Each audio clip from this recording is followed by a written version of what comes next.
Listen to the laughter. It echoes through the humid mess tent of the 93rd Infantry Division. 1943.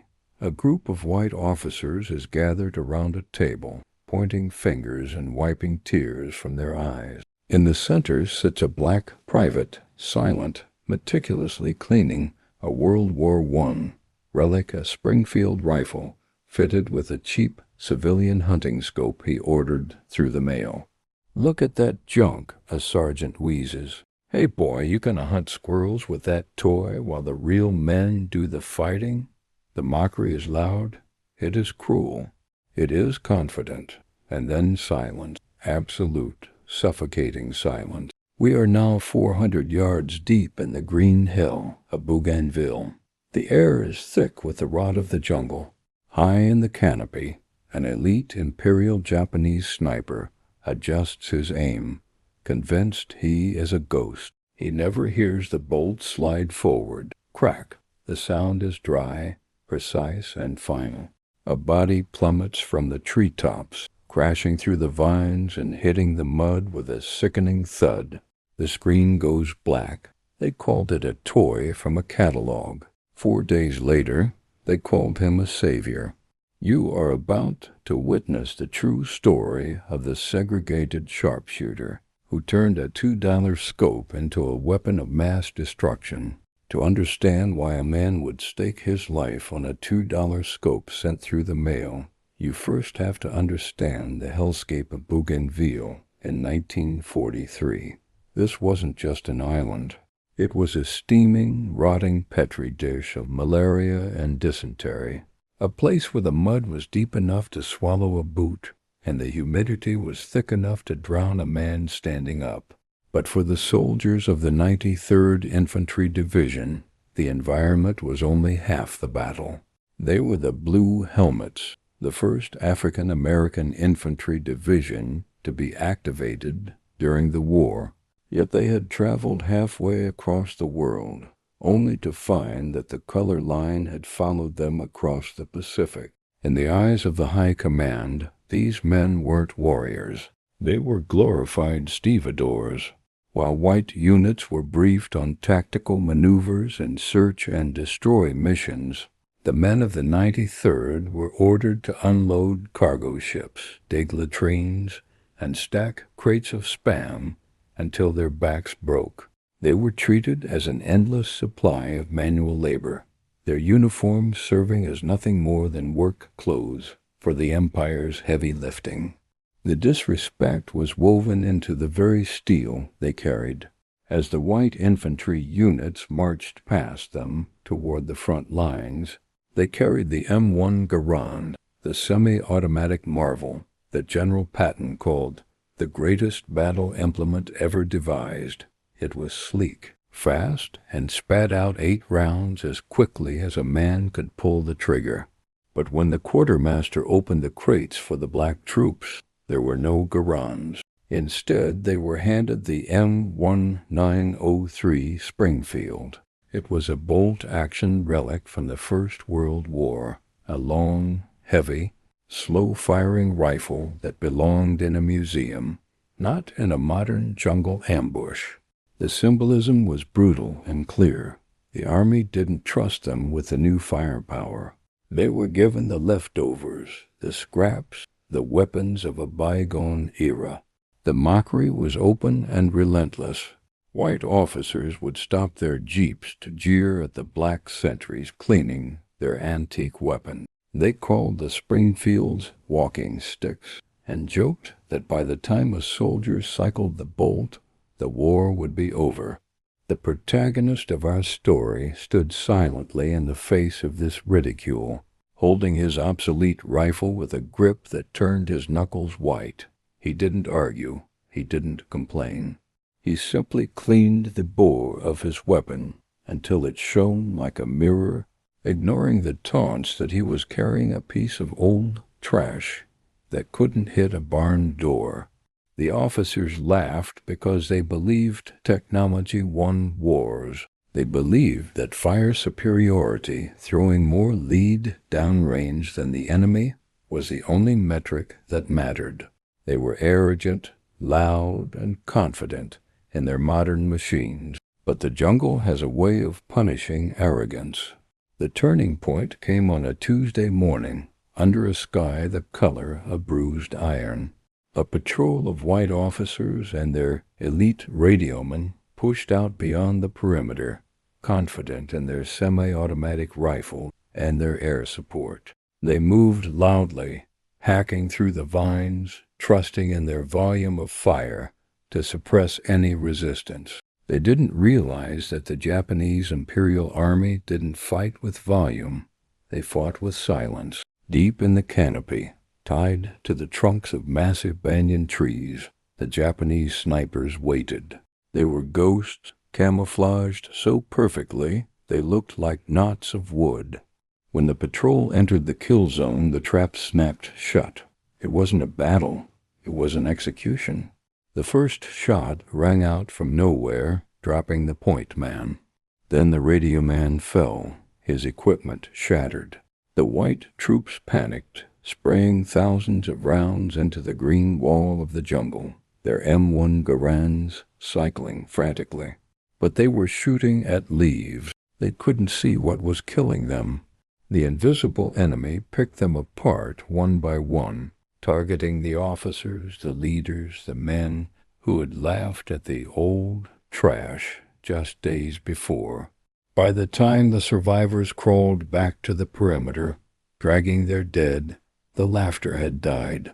The command tent was in chaos. They had the firepower, they had the modern tech, and they had been slaughtered by an enemy they couldn't find. The realization hit the colonel like a physical blow. You can't kill what you can't see, and his men were blind. They didn't need more bullets. They needed a hunter. Private Isaiah Turner was not built by the United States Army. He was forged in the cypress swamps of the Mississippi Delta during the leanest years of the Great Depression, while the white officers commanding him had learned to shoot on manicured ranges with instructors shouting in their ears. Turner had learned the art of ballistics in a world where a missed shot meant his family didn't eat that night. In the Deep South, ammunition was a luxury item. A box of .22 shells cost money that didn't exist. So Turner learned the golden rule of the subsistence hunter. You do not fire until you can see the whites of the eyes. You do not fire to scare the animal. You fire to end it. He possessed a stillness that was unnatural, a way of moving through the brush without breaking a twig that felt less like a tactic and more like a biological trait. But in the claustrophobic twilight of the Bougainville jungle, Turner realized his greatest asset was being nullified. The standard-issue iron sights on his Springfield rifle were useless. Against the dark bark of the trees and the deep shadows of the canopy, the black metal sights simply vanished. He was a master hunter who had been blinded by his own equipment. He didn't bother asking the quartermaster for a scope. He knew the answer would be a laugh and a racial slur. The Army didn't waste precision optics on the support units, so Turner did something that would later become a legend in the barracks. He sat down in the mud, took a pencil and a crinkled piece of paper, and wrote a letter to his wife back in Mississippi. He didn't ask for socks. He didn't ask for chocolate or cigarettes. He asked her to go to the closet, take down his prized civilian hunting rifle, remove the scope, and wrap it in layers of cotton. It was a Weaver 330, a cheap, low-power telescopic sight that cost less than $5 from a mail-order catalog. It was designed for shooting deer in a cornfield, not for combat in the Pacific. It wasn't waterproof. It wasn't shockproof. By military standards, it was a toy. But to Turner, it was the difference between looking at a wall of green and seeing the face of the enemy. 3 weeks later, a package arrived with a mail call. Turner took it to his bunk like a man guarding gold. He unwrapped the Weaver scope, the glass, small and unassuming, compared to the massive military hardware around him. Now came the hard part. The Springfield 1903 wasn't designed to take a civilian mount. Turner became an engineer of necessity. He sat cross-legged on his cot, surrounded by scavenged screws and strips of metal he had cut from a discarded Spam tin to use as shims. He drilled into the receiver of the rifle with a hand tool, sweating in the humidity, measuring by eye. He bolted the cheap scope onto the heavy receiver of the war weapon. It looked hideous. The scope sat too high. The mounts were ugly, jagged pieces of scrap metal. It looked like a Frankenstein monster, a jury-rigged piece of garbage that would fall apart the first time the gun kicked. He was applying the final layer of black friction tape to secure the mount when a shadow fell across his workbench. It was Captain Miller, a white officer with a pristine uniform and a disdain for anything irregular. The captain looked down at the weapon, his eyes widening in disbelief. He saw the mail order scope. He saw the tin can shims. He saw the tape.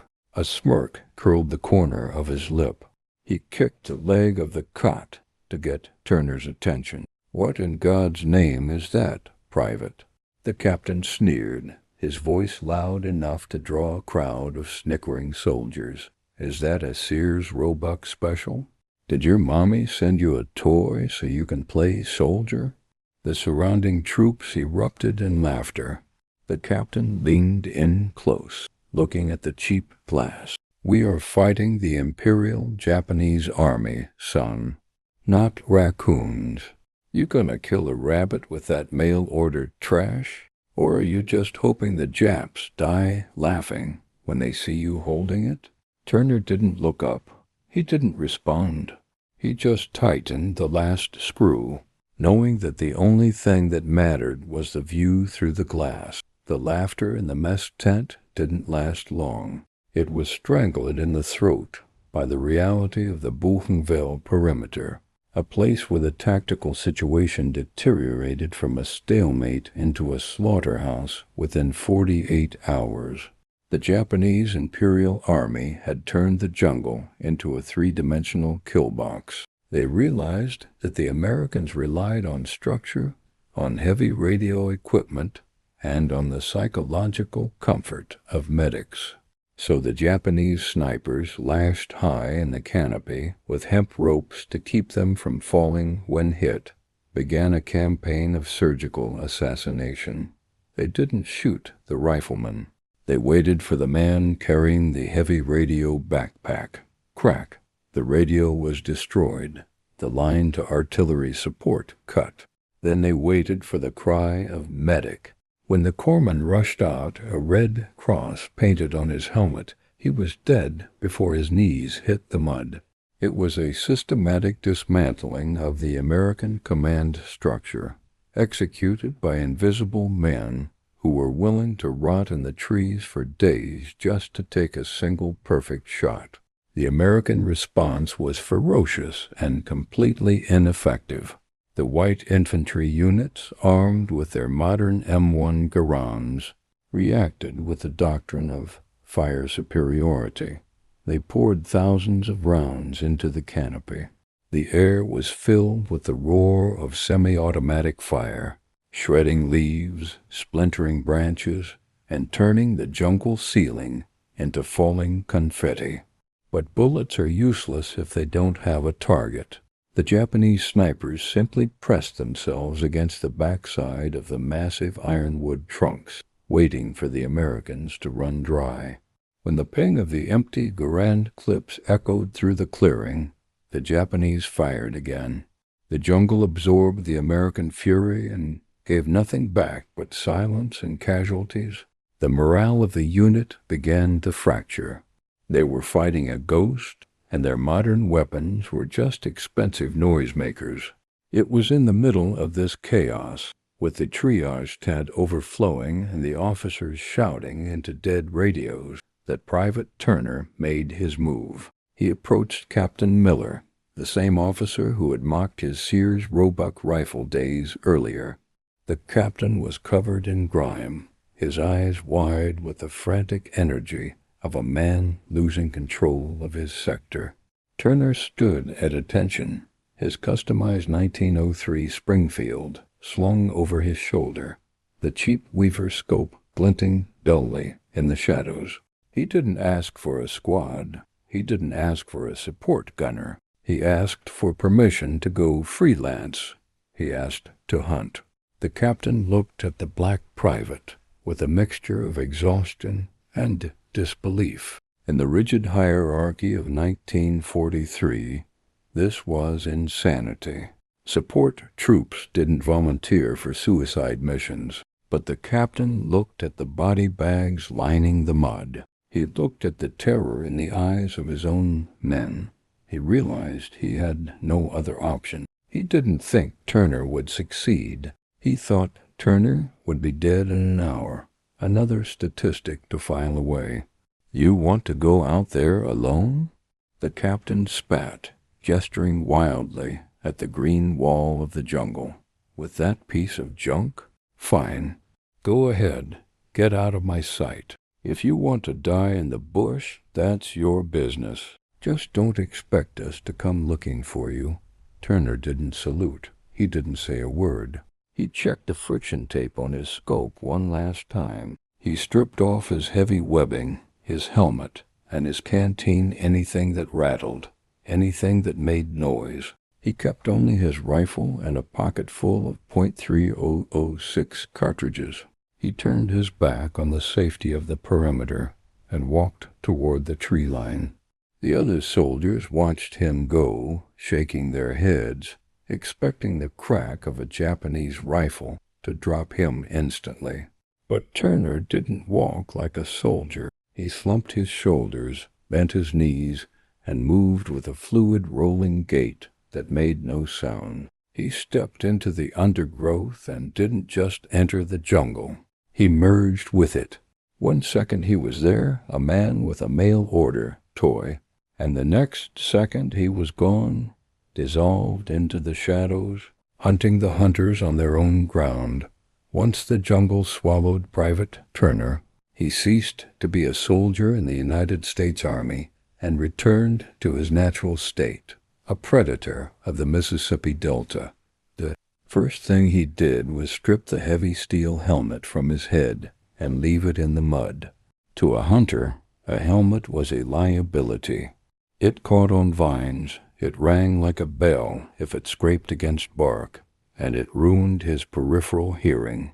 He moved through the undergrowth with his head bare, his wool cap pulled low, crawling on his stomach through the rot and the slime. He moved inches at a time, pausing to listen to the rhythm of the forest.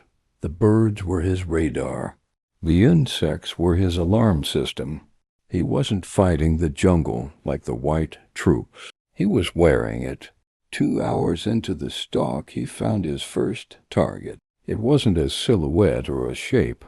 It was a mistake. High in a mahogany tree, about 200 yards away, the sun found a gap in the leaves and glinted off glass. A Japanese sniper was shifting his position. Turner froze. He raised the Springfield. This was the moment of truth for the mail order scope. The officers had called it a toy, but as Turner looked through the Weaver 330, he realized the officers were fools. The military iron sights were thick and blocky, obscuring the target at long range, but the cheap civilian scope had thin, delicate crosshairs. The glass, though inexpensive, gathered the dim light of the canopy perfectly. It didn't clutter his vision. It clarified it. He could see past the glare, past the leaves, and lock onto the sweat, glistening on the enemy's forehead. He exhaled, his heart rate dropping to a resting rhythm. He squeezed the trigger. The rifle bucked against his shoulder. Crack! The sound was swallowed by the humidity. High above, the Japanese sniper didn't even scream. The bullet took him through the eye. He tipped forward, his safety rope failing, and crashed through the branches to the forest floor. This was where the obsolete nature of Turner's weapon became his greatest advantage. If he had fired an M1 Garand, a semi-automatic action would have violently ejected the spent brass casing into the air, flashing in the sunlight and clattering against the wood, potentially giving away his position. And if the clip had emptied, the Garand would have announced itself with a loud, metallic ping. But the 1903 Springfield was a bolt-action rifle. It was manual. It was silent. The spent casing stayed inside the chamber until Turner decided to remove it. He lay perfectly still for 10 minutes, listening. The jungle didn't react. The enemy didn't know where the shot had come from. He slowly, silently lifted the bolt handle, caught the hot brass in his hand, and pocketed it. No noise, no flash. He was a black hole in the greenery. Over the next 48 hours, Turner dismantled the Japanese perimeter. He didn't rush. He crawled from tree to tree, locating the invisible killers by the signs only a hunter would notice: a broken twig, a bird changing course, a patch of bark that looked too smooth. He killed a second sniper at twilight on the first day. He killed 2 more the next morning, catching them while they ate rice in their perches. He moved like a ghost, collecting the dog tags from the bodies that fell to the ground, threading them onto a piece of wire. On the evening of the second day, Turner walked back into the American perimeter. He looked like a swamp creature, covered in mud, his uniform torn, his face painted with charcoal and grease. He walked past the foxholes where the white soldiers were huddled, terrified of the coming night. He walked straight to the command tent where Captain Miller was drinking coffee, staring at a map of the stalemate. Turner didn't say a word. He reached into his pocket and pulled out a heavy, jingling chain of metal. He dropped 4 bloody Japanese dog tags onto the captain's map table. The sound of the metal hitting the wood was like a thunderclap in the quiet tent. The captain looked at the tags, then at the Sears Roebuck rifle slung over Turner's shoulder. He looked around the tent, waiting for someone to make a joke, waiting for the laughter. But there was no laughter. The mocking silence of the previous days was gone, replaced by a heavy, stunned respect. The boy with the toy gun had just done what an entire company of modern infantry couldn't. He had cleared the trees. The jungle had stopped breathing. By the morning of the third day, the rhythmic cacophony of the Bougainville rainforest, the screeching monkeys, the buzzing cicadas, the calling birds had vanished, replaced by a suffocating, heavy silence. Private Isaiah Turner lay pressed into the mud between the roots of a massive banyan tree, the sweat stinging his eyes, and he knew exactly what the silence meant. The easy kills were over. The careless conscripts who ate rice in the open and let their rifle barrels glint in the sun were all dead. What remained in the canopy now was something different. Turner could feel it on the back of his neck, a prickly sensation of being watched by an equal. The Japanese command had realized that their snipers were being harvested, and they had sent out their own ghost. This was an officer, a veteran of the Manchurian campaigns, a master marksman who understood the game of patience just as well as the hunter from Mississippi. The hunter had become the hunted. The duel began not with a shot, but with a waiting game that stretched the limits of human endurance. Turner found a position overlooking a dense ravine, a natural choke point where the vegetation was so thick it looked like a solid green wall. He didn't move. He didn't scratch the mosquito bites that welled up on his neck. He didn't drink from his canteen, fearful that the sloshing water would betray him. For 12 agonizing hours he became a stone. The heat was a physical weapon, a wet, heavy blanket that raised his body temperature and fogged his mind. The humidity was so high that moisture dripped from his eyelashes, blurring his vision. But Turner didn't wipe his eyes.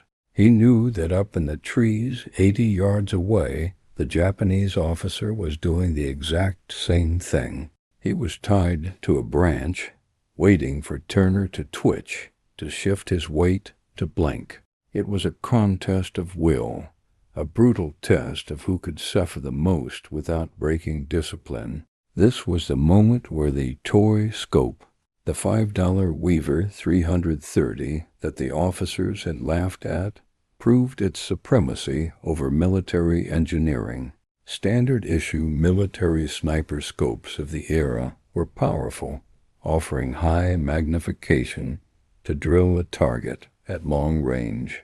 But high magnification comes with a deadly price: tunnel vision. When you look through an 8-hour scope, your field of view is narrow, like looking through a drinking straw. You see the target's button, but you miss the forest. Turner's mail order scope was different. It was low power, barely 2.5x magnification. It didn't zoom in tight. It pushed the view out wide. It offered a massive, bright field of view that allowed Turner to see not just a specific branch, but the entire texture of the canopy. He wasn't looking for a man. He was looking for a disruption in the pattern. As the sun began to dip on the fourth day, casting long, confusing shadows across the ravine, the wind died completely. The jungle went still. Every leaf hung motionless in the stagnant air. Turner kept both eyes open, his left eye scanning the periphery, his right eye floating behind the cheap glass of the Weaver. And then he saw it. It wasn't a shape. It wasn't a reflection. It was a movement that shouldn't have happened. Deep inside a cluster of bromeliads, high in an ironwood tree, a single broad leaf twitched. It moved against the gravity, pushed aside by something solid. A high-power military scope would have been focused too tight to see it. But the wide-angle civilian lens caught the anomaly. Turner didn't move his rifle. He was already aiming in the general direction. He made a microscopic adjustment, shifting the crosshairs to the dark void behind the twitching leaf. He couldn't see the Japanese officer. He couldn't see the rifle. He could only see the darkness where the foliage had been disturbed. He had to trust his instincts. He had to trust the geometry of the hunt. The officer was adjusting his position, perhaps fighting a cramp after a day of stillness, believing the density of the leaves protected him. He didn't know that the cheap glass from a mail-order catalog was stripping away his cover. Turner exhaled, emptying his lungs until he hit the natural respiratory pause. His heart beat once, twice. On the third beat, he squeezed the trigger.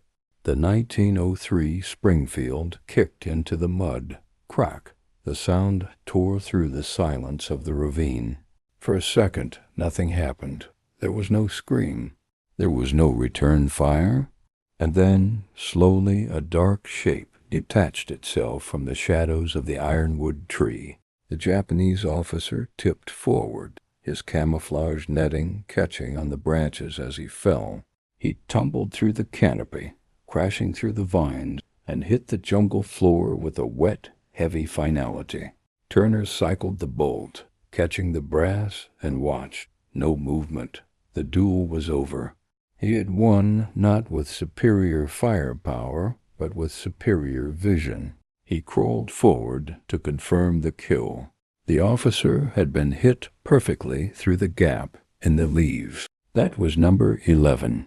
The trees were empty.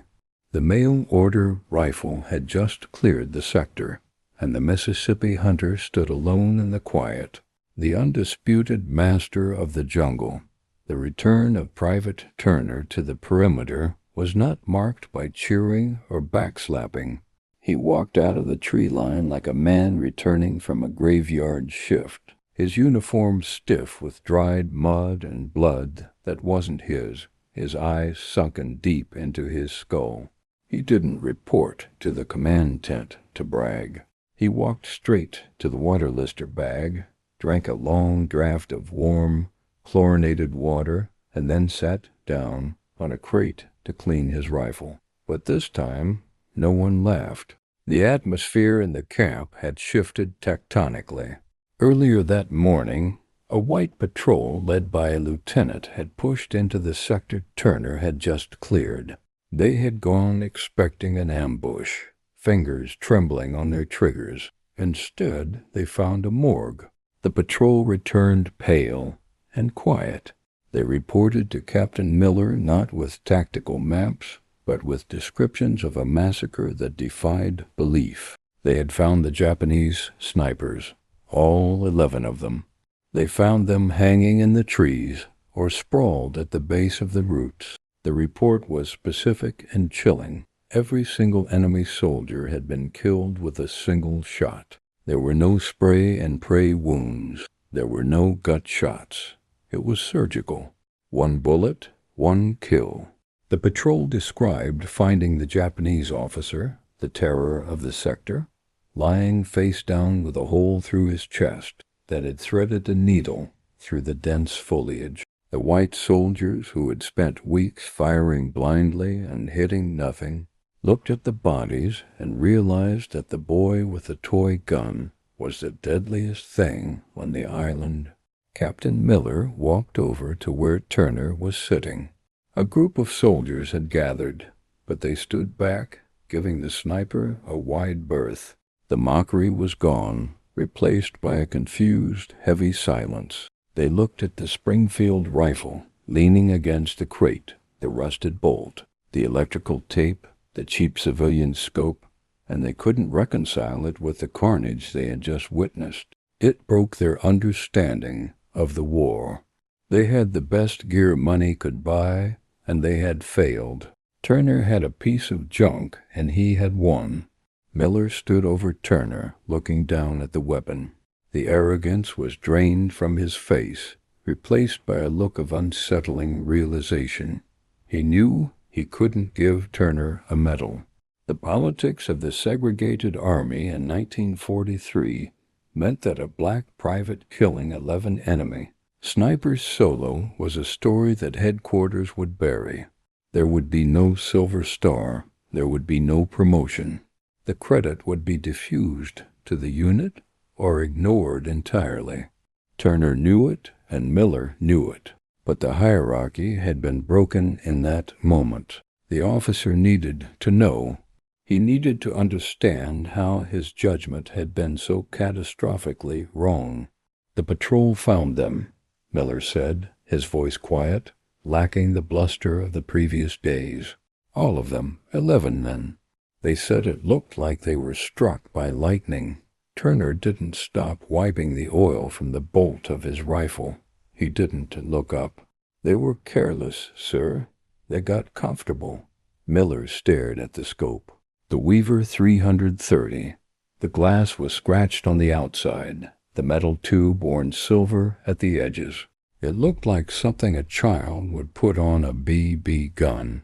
Miller crouched down, bringing himself to eye level with the private he had humiliated. "That scope?" Miller asked, pointing a shaking finger at the optic. "That glass, it's not military issue. It's not standard. Where the hell did you get a piece of gear that can shoot like that?" Turner finally looked up. His eyes were flat and hard, holding the 1,000-yard stare of a man who has hunted the most dangerous game and won. He picked up the rifle, patting the taped-on scope with a gentle, possessive hand. A faint, dry smile touched the corner of his mouth. The first emotion he had shown in 4 days. "Sears and Roebuck catalog, sir," Turner drawled, his voice cutting through the humid air. $2.50, plus postage. He went back to cleaning his weapon, leaving the captain kneeling in the mud, staring at a $2 toy that had just saved his entire company. The war did not end with a ticker-tape parade for Private Isaiah Turner. There were no newsreels capturing his handshake with the general, no headlines celebrating the sniper who cleared the canopy with a mail-order scope. When the sector was secured, Turner was ordered back to the rear. He was told to put down the rifle that had saved the company and pick up a shovel to dig latrines. This was the brutal reality for the 93rd Infantry Division. They were men who were willing to die for a country that refused to let them eat in the same mess hall as their white counterparts. They fought 2 wars simultaneously, one against the Japanese Empire in the mud of the Pacific, and another against the crushing weight of racism within their own ranks. But despite the segregation, despite being handed the scraps and the leftovers, the blue helmets proved something that no amount of prejudice could erase. They proved that when the bullets start flying, the only color that matters is the red of the blood you spill for your brothers. The story of the Sears Roebuck rifle is more than just a war anecdote. It is a testament to the ultimate truth of combat. The officers who laughed at Turner believed in the supremacy of technology. They believed that the M1 Garand, with its semi-automatic fire and mass-produced precision, made the soldier. Turner proved them wrong. He proved that a weapon is only as dangerous as the mind behind it.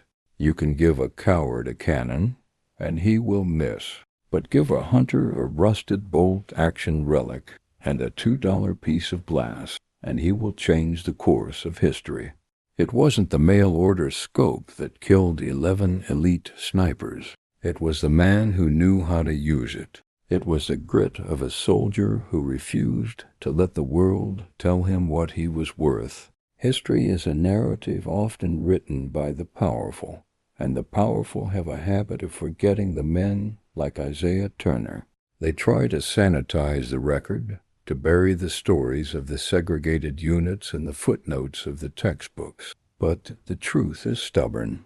It lives on in the dog tags collected in the jungle. It lives on in the silence of the trees that were cleared by a single black private. We are here to make sure those stories are never lost again. We are here to dig up the truth. If you believe that heroism is defined by action, not by rank or race, and if you want to hear more true stories of the warriors that history tried to forget, then hit that subscribe button. Join us, because the rifle may have been cheap, but the price of freedom was paid in full.